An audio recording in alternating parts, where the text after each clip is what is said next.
Bien, vamos a seguir entonces con la clase de la semana 5 de la unidad temática 3. En esta oportunidad vamos a ver el texto de Winnicott de su libro Realidad y Juego, ¿sí? Que es un texto que se llama Conceptos contemporáneos sobre el desarrollo adolescente y las inferencias que de ellos se desprenden en lo que respecta a la educación superior, más conocido como el capítulo 11.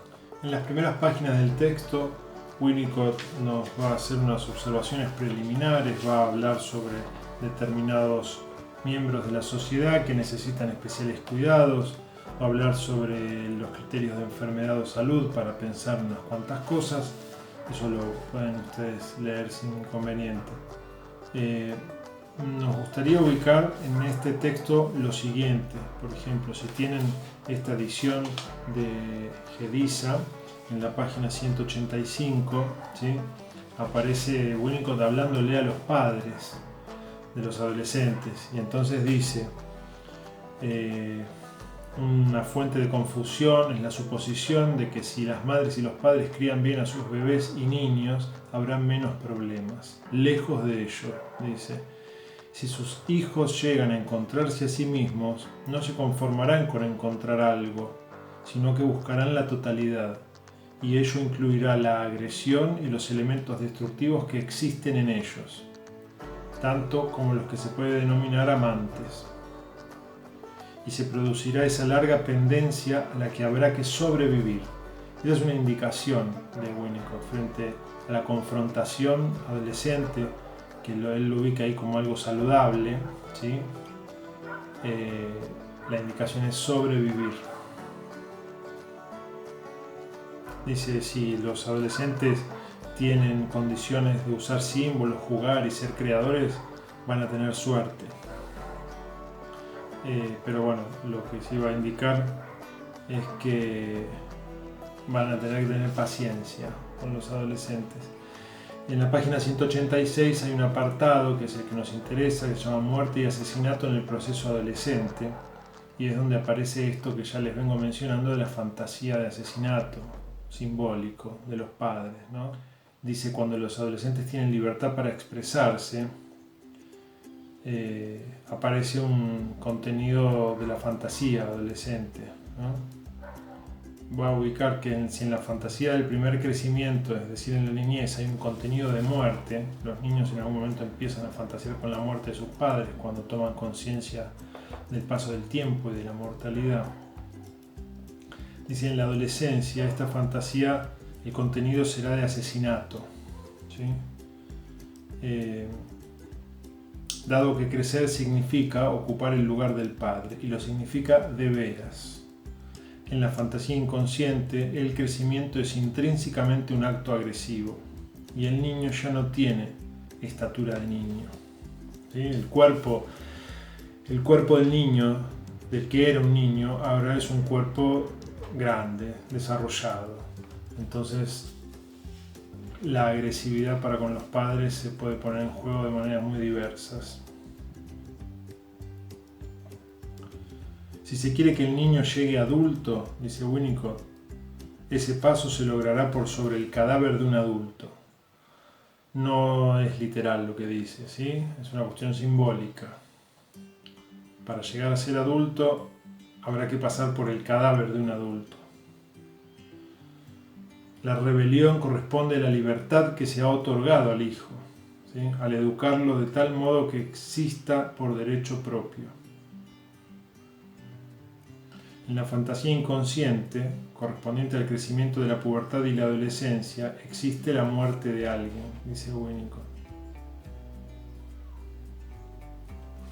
Es un texto que está cargado de contenido, ¿sí? Yo les hago este punteo para que, bueno, nos podamos detener en algo y no tratemos de abarcarlo todo, porque va a ser imposible.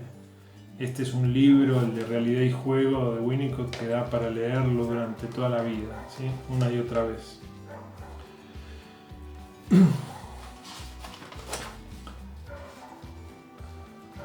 Esto venía, digamos, está en la unidad de los trabajos de de hallazgo de objetos, ¿sí? Y del pasaje de lo traumático al acontecimiento, tiene que ver con el descubrir, ¿sí?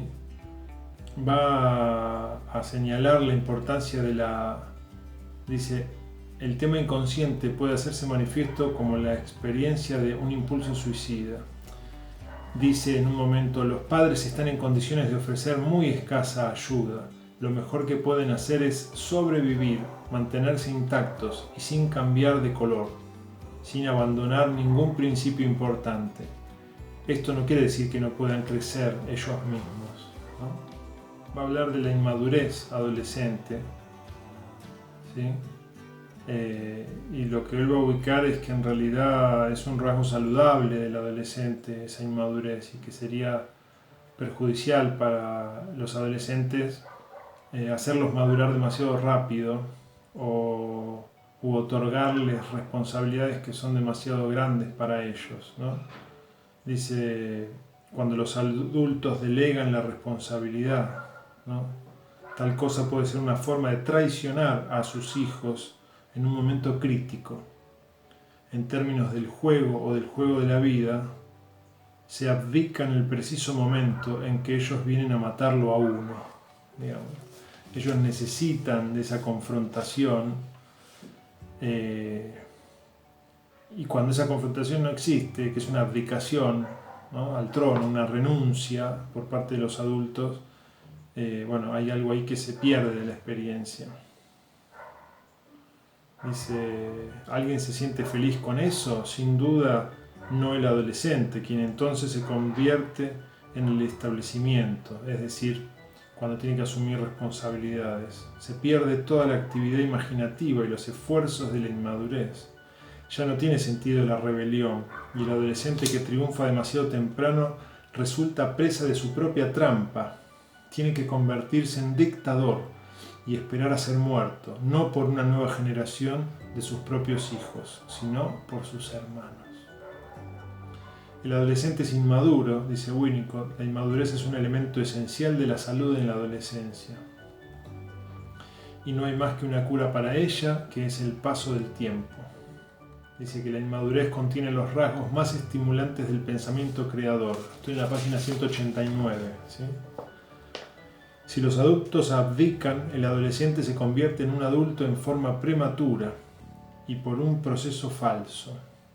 Se podría aconsejar a la sociedad, por el bien de los adolescentes y de su inmadurez, no les permitan adelantarse y llegar a una falsa madurez. No les entreguen una responsabilidad que no les corresponde, aunque luchen por ella.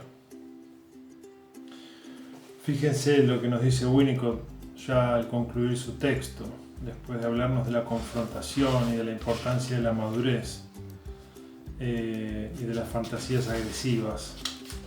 Nos va a decir, lo principal es que la adolescencia es algo más que pubertad física, aunque en gran medida se basa en ella. Implica crecimiento que exige tiempo, y mientras se encuentra en marcha el crecimiento, las figuras paternas deben hacerse cargo de la responsabilidad. Si abdican, los adolescentes tienen que saltar a una falsa madurez y perder su máximo bien, la libertad para tener ideas y para actuar por impulso.